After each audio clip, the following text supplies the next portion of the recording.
umaga sa inyo mga kopismit, no? Ako muli si Eric Oralio Motovlog. Yung po palang gulong o yung interior ng ating motorsiklo, gaya po nito. Pwede mo naman itong siyang i-patch, no? Ang ginawa namin, binaklas namin sa gulong. Ginamitan ng flat screw. Ng dalawang flat screw. Kaya natanggal yung gulong dun sa rim. Baklasin muna yung gulong. Tapos, baklasin din yung mismong gulong, yung exterior. Tawag doon sa gulong mismo sa labas, sa exterior po yun, kumakapit sa kalsada. Tapos ito interior, ano? Yung interior, no? Pinavulcanize na natin. Pakita ko sa inyo. Yan. Ito interior, tapos yung vulcanize, pinatakpan uli natin yung butas kasi na-flat nga yung gulong, ano. So ito po ang itsura ng patch na ginamit dito sa interior, no. Ito pa naman ang isang pinamakahalagang part na kailangang ikabit sa gulong natin, sa loob mismo ng ating gulong, kasi hindi tubeless ang aming gulong ng aming motor, no? Kundi ito ay tube type, no? Naka-tube type po ang aming gulong ng aming motor. So ito po 'yan, ano? Yan. Pansinin niyo po. Ito po yung patch, no? Shoutout sa tumulong sa akin sa vulcanizing shop. Nag-extend po ng kanyang serbisyo, tamang serbisyo, no? Shoutout sa iyo, kuya, no? Kung mapapanood mo to, ako ay lubos na nagpapasalamat sa pagbibigay mo ng tamang serbisyo. Halagang 50 pesos lang yung siningil sa akin. Ito yun, ano? Isang butas lang naman, no? So, ito po yung interior. Pakita ko po sa inyo. Isang buo po yan. Parang isang buong bago na interior. Yan. Yan. Isang buong interior na yan, ano? Ayan yung pito. Yan. Pinavulcanize ko. Binaklas namin. Kami mismo ang nagbaklas mismo sa gulong. Tinulungan lang ako ng kapatid ko. Yung bunso kong kapatid. Siyang nagtanggal ng gulong at siya rin nag-alis nito ng interior, ano. Okay, pakita ko sa inyo. Bababa ako. At bago pong lahat, dumako muna tayo sa Bible scripture, ano. Dito sa nandiyan lang po. Naghahanap pa tayo ng Bible scripture, no? Ito. Dito tayo sa Matthew 6:25. Matthew 6 verse 25, no? Matthew 6 verse 25. Kaya sinasabi ko sa inyo, huwag kayong mabalisa tungkol sa inyong kakainin at ang inyong iinumin upang kayo mabuhay o kayo tungkol sa susuotin ang inyong katawan. Hindi ba't ang buhay ay higit na mahalaga kaysa pagkain at ang katawan kaysa ibon, ano? Mali. Hindi ba't buhay ay higit na mahalaga kaysa sa pagkain at ang katawan kaysa damit, no? Okay, yan ay sa Matthew chapter 6 verse 25, ano? Basahin niyo Matthew 6 verse 25, ano? Huwag kayong mabalisa. Ang kabalisaan ay hindi nakakatulong sa isang tao kapag siya ay nag-aalala kung anong kanyang iinumin, dadamtin, kakainin, no? Iinumin. Kung ikaw naman ay nababalisa, baka mapaaga pang buhay mo, no? Dahil sa sobrang pagkaalala at pagkabalisa, no? Huwag kayong mag-alala. Panginoon ang tunay na nagpo-provide. Kailangan lang talaga ng kooperasyon natin sa buhay, no? Para magkaroon tayo ng bagay na yun. Ang Diyos naman ay mapagpala, ano? Okay, dito sa Matthew 6 verse 25, no? Sabi niya rito, kaya't sinasabi ko sa inyo, huwag kayong mabalisa tungkol sa inyong kakainin at sa inyong iinumin upang kayo mabuhay o kayo tungkol sa susutin ng inyong katawan. Hindi ba't ang buhay ay higit na mahalaga kaysa pagkain at ang katawan kaysa damit, no? Okay? Mas higit na importante ang katawan, ano? So, okay? Kaya basahin po niya sa Matthew 6 verse 25. Okay, sige. Magsimbola na tayo sa ating vlog. Ngayon kayo ko'y bago pa lang sa channel na ito, i-click nyo po ang follow sa Eric Oralio Motovlog sa Facebook at subscribe na rin kayo sa YouTube sa Eric Oralio Motovlog. Okay, sige. Simulan na natin. Itong gulong, itong interior, ito yung patch. Pinakapal na niya yung patch. Ito, ikakabitan natin. Susubukan mo kung kaya yung kabit. Gumamit lang tayo ng tinatawag natin na flat screw. Dalawang flat screw po yan. Isang flat at saka isang kung medyo makapal-kapal na flat screw. No? Titingnan natin kung kaya natin itong ikabit. Subukan natin yun. Kung hindi natin may kabit, try natin magpatulong. No? Kasi medyo ginawa ko pa po mga kapisbit ay binaklas pa natin yung gulong dito sa SYM Bonus 110. Ay po yung preno niya, dito po yung binaklas natin ay pang hangin, no? Ginabitan natin siya ng flat screw para matanggal. Okay, try po natin.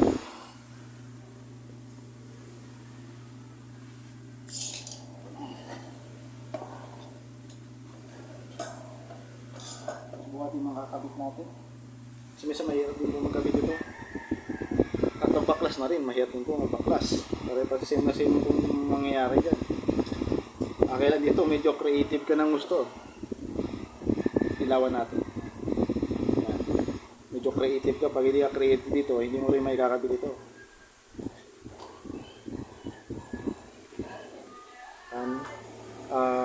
Try natin. Subukin kung kaya ating kabit.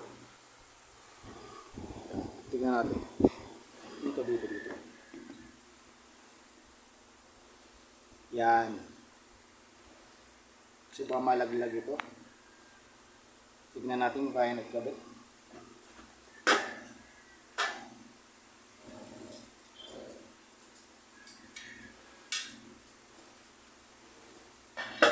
Ito yung pito. Dapat yung pito ilalagay rin dito. Ilagay natin ng tama. Pag ganyan.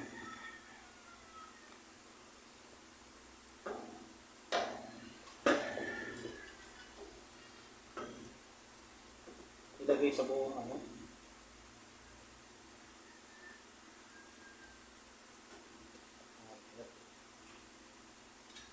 Kaya ito matyaga ka mga kapismate. Pag hindi ka matyaga, hindi mo rin ito may papasok.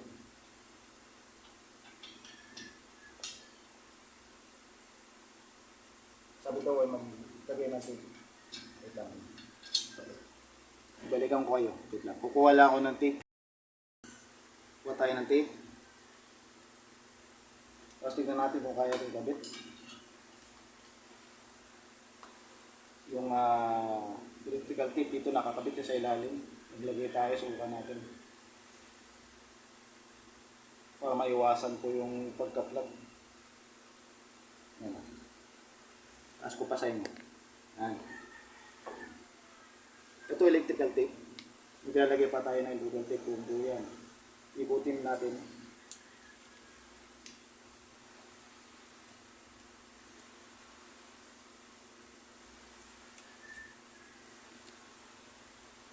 Para hindi mag-flat.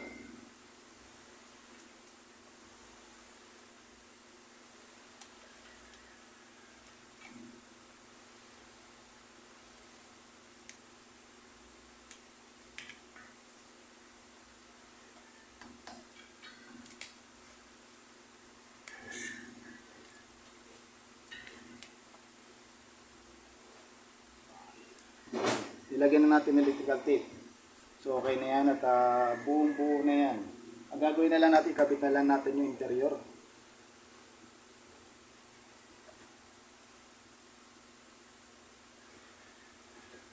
Second mismo.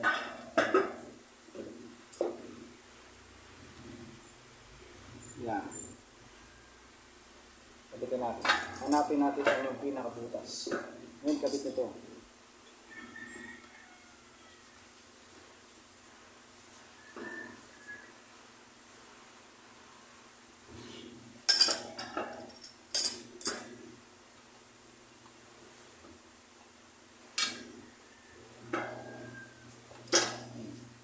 hindi tayo medyo eksperto dito, pero subukan natin kung ano ang kaya natin magagawa regarding dito sa part na to.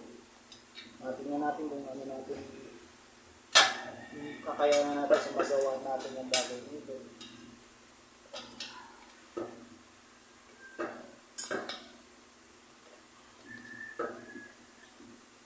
I-test muna lahat ng mga interior, no? Interior muna, ipipwesto na natin sa loob.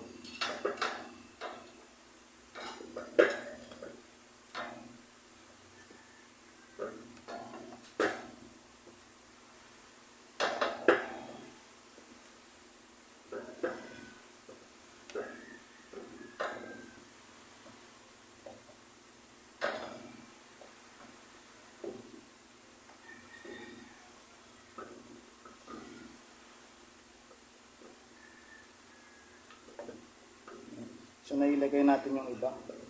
Ito na masusubukan natin isalpak. Wala kayang.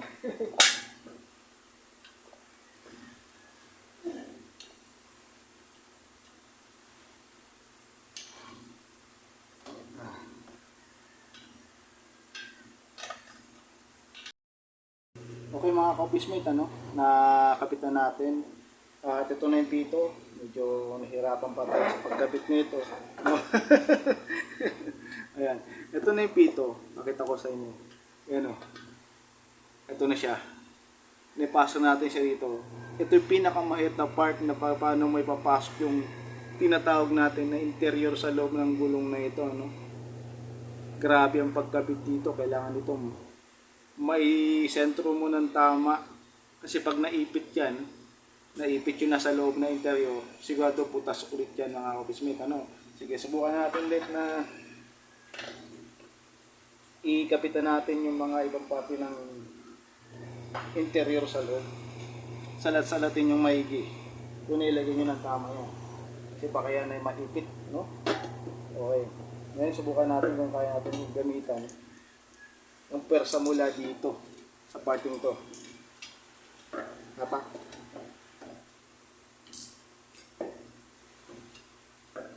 Kailangan lang hindi masugatan yung interior sa loob. Kasi pag nasigwatan yung interior sa loob, butas na naman yan mga ka-office-mate. Lalabas yung papalik. Bibili tayo ng interior bago. Ito kailangan medyo ka rito, creative.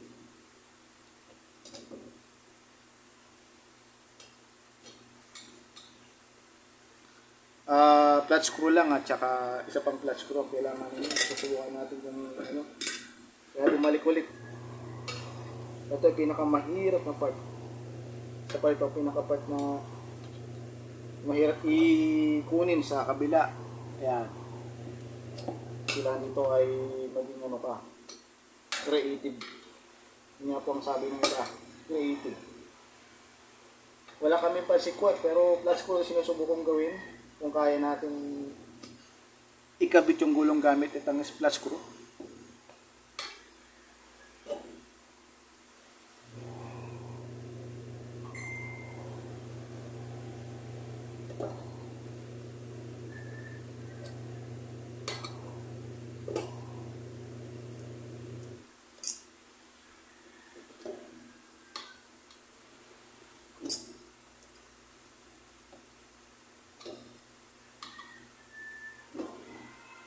Yan.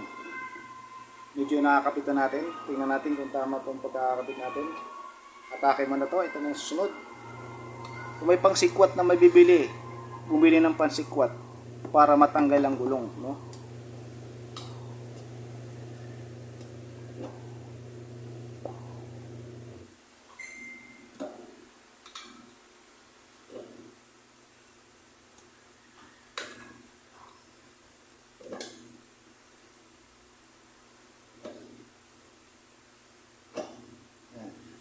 Unti-unti na ilalagay na natin, nisasalpak na natin yung gulong. Try natin may salpak natin yung gulong.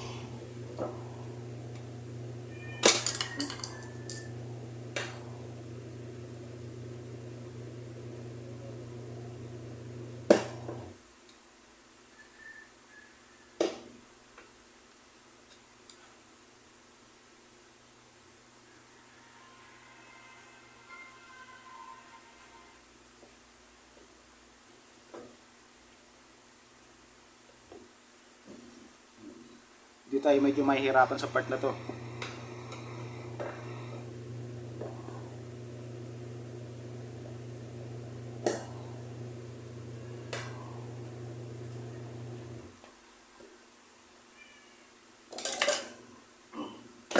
Ay!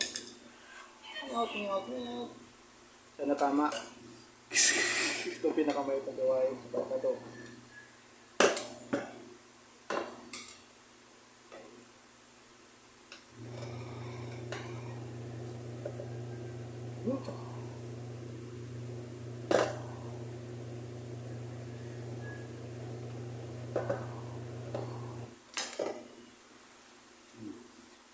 Nagpakala vulcanizing ano tayo, no? Vulcanizing man.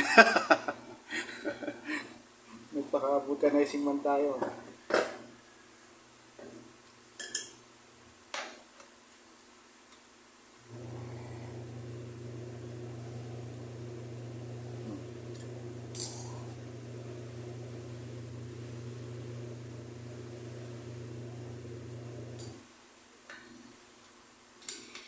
Kailangan dito na medyo matigas na kamay.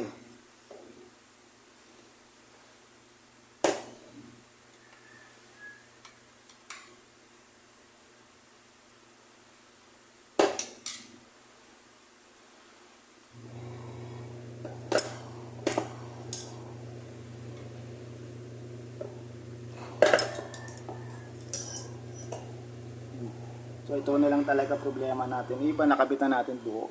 Ito na lang hindi pa.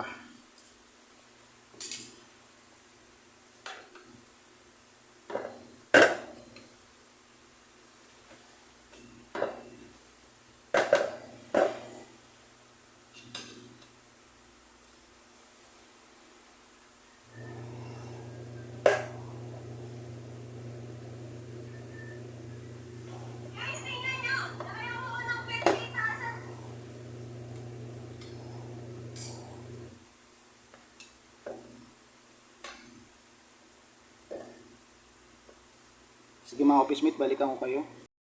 Natin. Nabuo na natin yung gulong. Pakita ko sa inyo. Gagawin natin, isetro pa natin itong mga ito pito. Isentro pa natin yan para tumawid siya. Kailangan lang natin ng ikutin siyang ulit. Tapos kaparahan dito sa rayos para tumawid yan, no? Medyo nahirapan lang talaga ako sa ibang exterior na parte kasi medyo tumigas yung gulong, ano?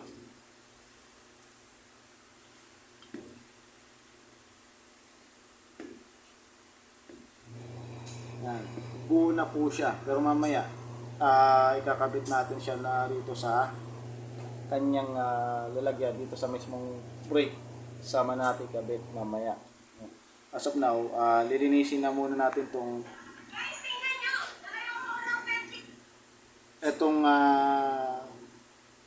drum brake, ano? Itong drum brake, itong brake drum. Lilinisin na muna natin. Tapos sasalpak natin dito, no? Okay, sige, tuloy ako kayo.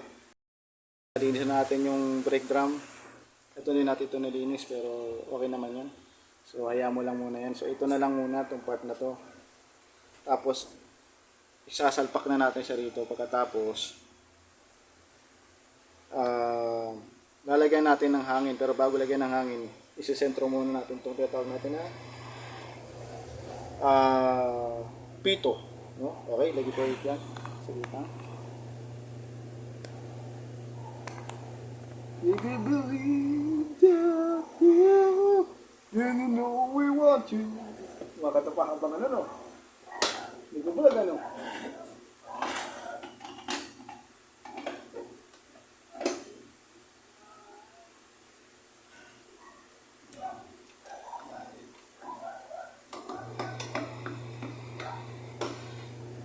Salpak na natin itong sprocket.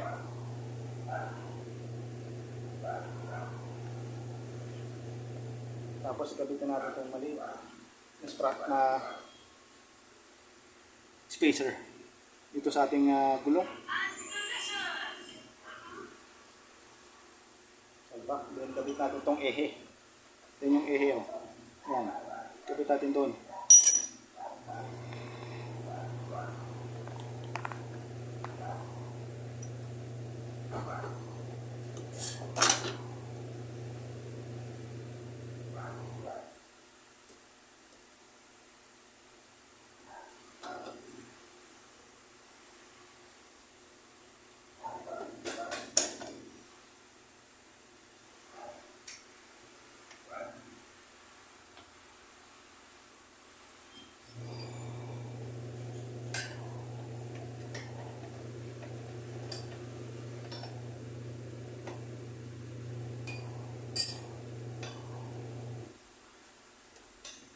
Ito na lang tornilyo na to sisikipan natin yung part na yan. Tapos sunod na natin yung ano yun, yung pito, no? Ayan yung pito, wait ng pito nasaan na? Nahanap ko yung pito eh. Ayan, ito. Tutuwid natin mamaya.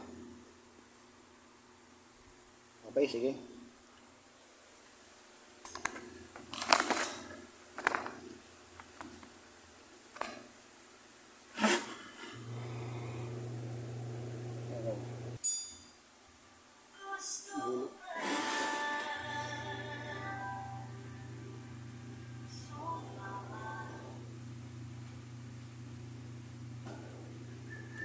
Lagyan natin ng nut. Tapos lagyan din natin ng hangin yan. Tapos kukuha tayo ng tinatawag natin na kukuha tayo ng pang testing. Pang testing ng hangin.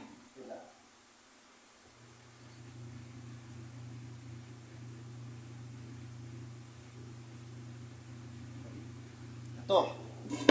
Pang testing ng hangin ito. Yan. Meron ako nito. Importante meron kayo nito.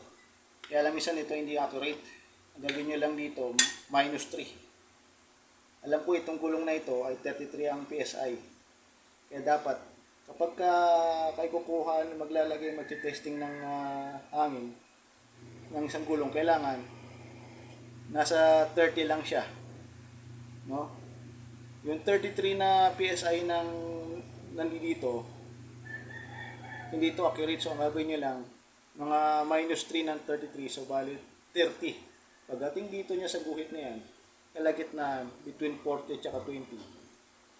Yun ang hangin ito. No? Depende sa hangin ninyong gulong, pero -3. Para ma-accurate yung pang-testing. Okay, sige, gina natin.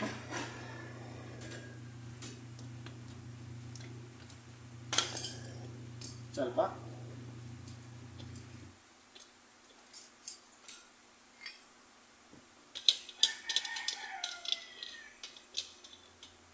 Ito ay hindi 14. Ito po ay cheese. Ikutin pa natin. Wala ako ng cheese. Okay, ito na yung cheese.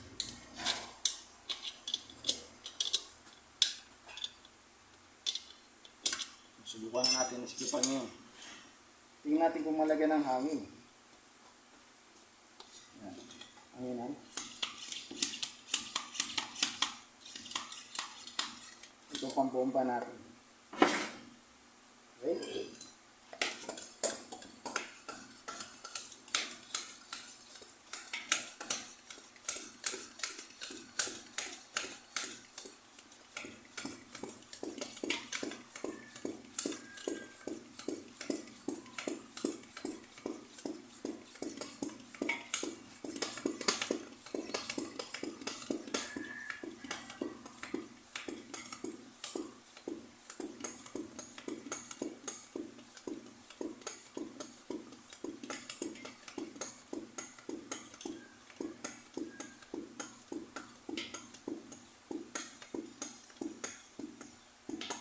Napapansin nyo mga office mate, tumitigas na.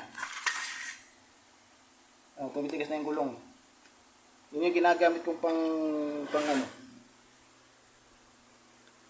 pambomba, kundi pambomba pa rin ng bisikleta, pero pwede rin to sa pambomba ng gulong. Yan. Kita nyo. Atakat nyo na. Nadulas pa eh, no?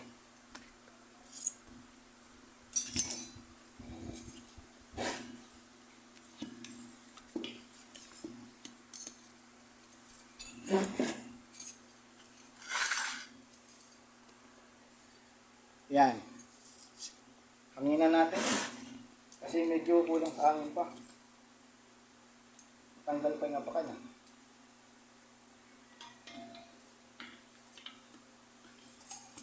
Mamaya, ano natin to? Obserbahan natin mamaya kung lalambot ang gulong. Pag lumambot ang gulong, yan. Kapag inikot mo yan, dapat okay na yun sa kanyang hangin at pisil-pisilin mo mula rito. Ngayon, pag nakita mo na sapat na yung hangin, kuha ka ng pang-testing. Ito, isasabi ko yung pang-testing na hangin. No. Ang pag-check nito ay -3. No? -3 ang pag-check dito. Ipakita ko sa inyo mamaya kung ilan ng hangin ito. Ito, kailangan salpak dito. Papakita ko sa inyo ilang hangin na meron ito.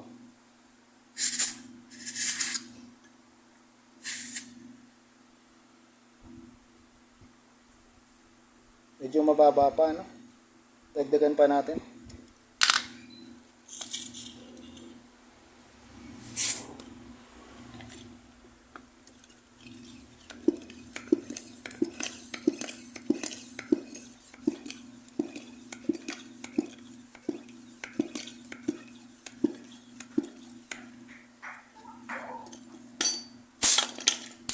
Check ulit natin.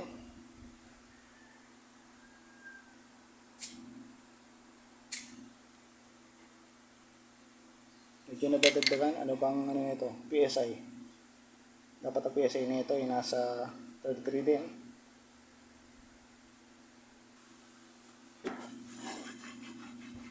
Tingnan natin kung ilang PSI ang kailangan. 33 din, ano mga pismate, 33. So, bababa pa, no? 33. 33 PSI. Dagdagan pa natin.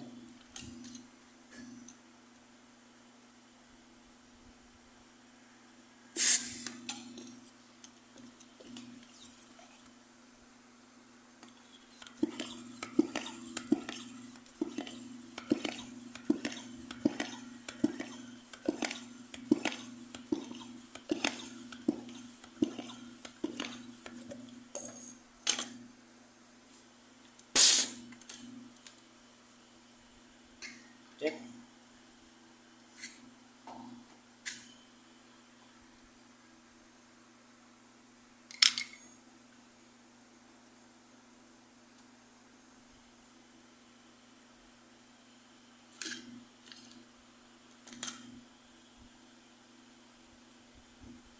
Lagyan pa ulit.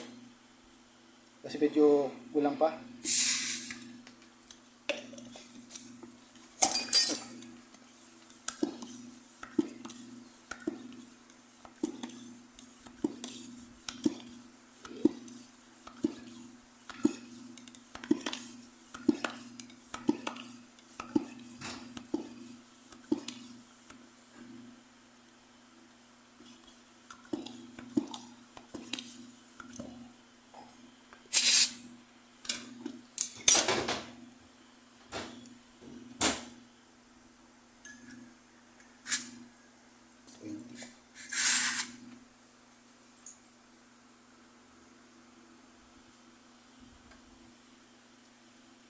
Kunti pa.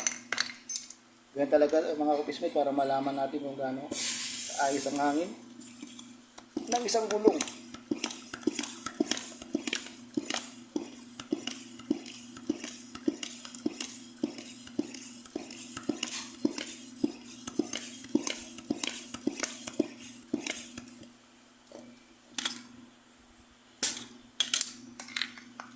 Ito.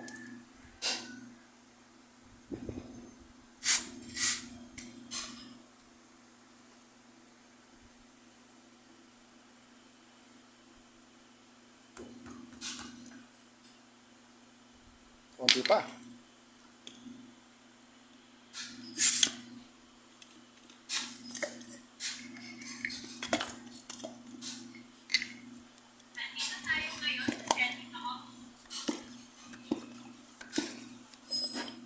Kunti pang kailangan pa natin ng adjustment sa hangin.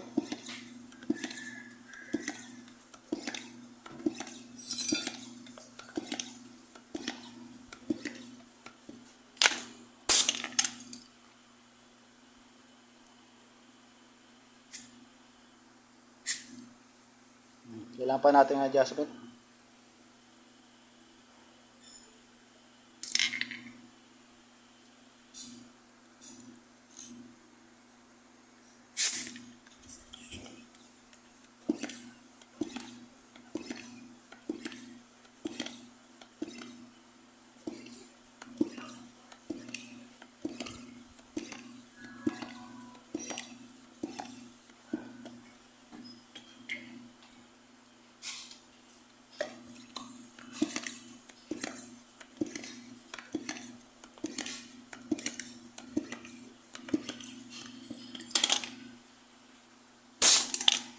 Okay, salpak.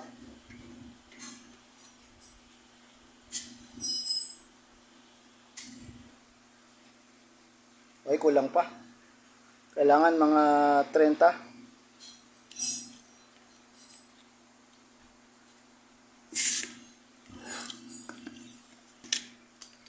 Check.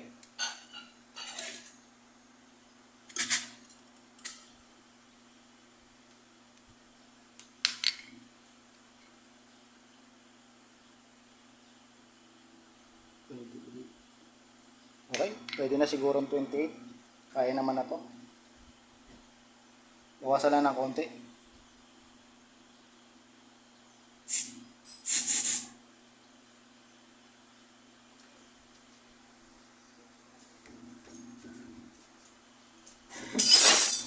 Sikipan na natin to. Kailan magsikip na tayo ng nut. So hindi natin mapataasan yan kasi ang totoo 33. Pero dapat 30. Pero as of now, pwede na lang natin sigurong gawing 28, no? 28, 27, okay na yan. Total, matigas naman na to. So, ang kanyang, ang tigas ng gulong na to yung mga 27 lang. Ano? Bilangin natin mula dito, no? 21, 22, mga 22. Mga 22 PSI dito. Sa ganito, sa ganito 22 PSI, pero totoo 33 ito. Pero di na tayo pupunta sa ganun ka tigas na sobra kasi baka pumutok na ito, no? Tatanggalin natin to, baklasin. At ang sabi nila kapag daw nakakabit yung nut, baka daw mapunggal yung pito kasama yung nasa loob, masira, mag-wear.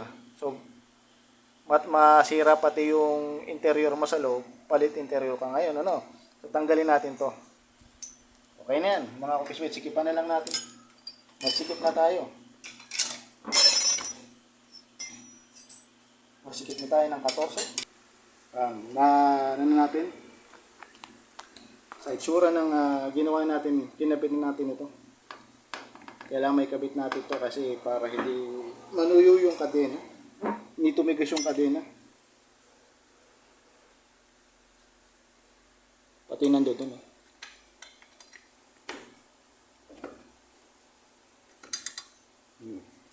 Yan. Isisikip na lang natin to. Pati na rin itong kabila. Yan. Sikip na yan.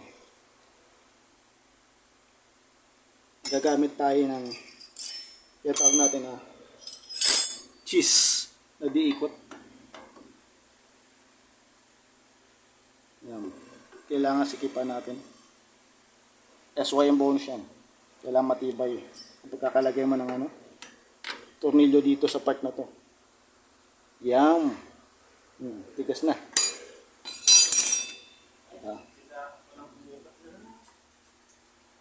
Check natin yung slack. Total gauge slack eh.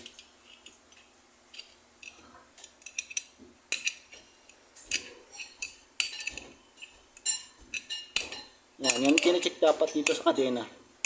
Kapag nag-check ka ng kadena, tignan mo yung slack kung tama pa, no? Sikutin mo kung tama nga naman ang pag-ikot. Kung may mamali pa, dapat may baguhin ka pa nga, no? Okay, nice na. Yung preno na lang, adjustment ng preno.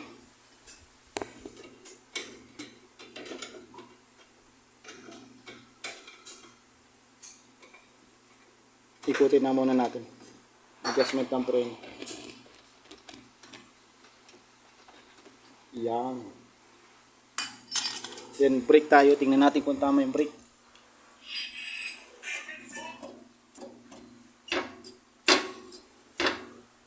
Yan. Tingnan mo kung gagalaw. Sa ilalim.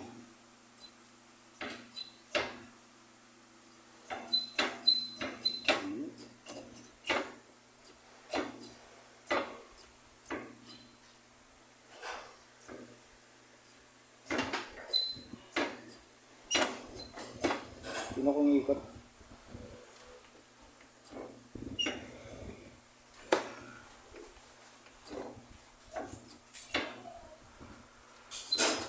Kailangan masikip yan pag umikot.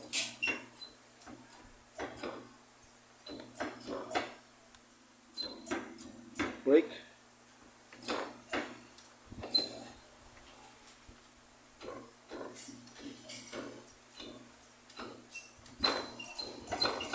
Okay. Yung ano daw ni ate? Yung helmet.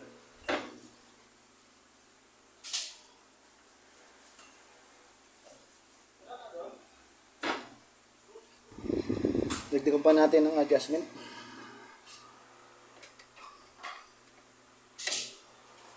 Okay.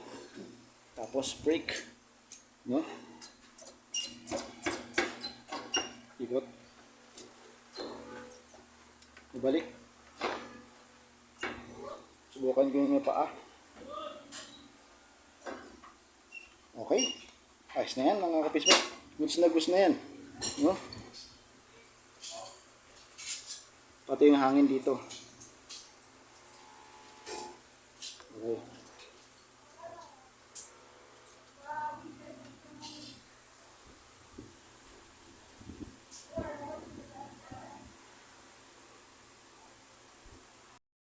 Natutunan kayo sa ating ginawa, sa ating pagbaklas ng gulong, pag-DIY ng gulong, na nagpalit tayo ng interior. Pero yung interior, pinagawa natin, pinabulkanize natin. Medyo nahirapan akong ibalik yung gulong, no? At gamit lamang itong ating tinatawag natin na flat screw, no? Nagbabaklas tayo ng gulong gamit ang flat screw, no? Pero dito ay kailangan malakas ang braso-braso mo para mabaklas mo yung gulong, no? Medyo mahirapan ka talaga mga kapismate kung kung hindi ka creative, mahirapan ka. Kahit ako, nahihirapan ako mga kapismate, pero ginawa ko pa rin, inayos ko pa rin ng maayos. Lalagyan natin ng hangin. Okay, sige. Maraming salamat, pagpalain tayo ng Panginoon, no? Okay.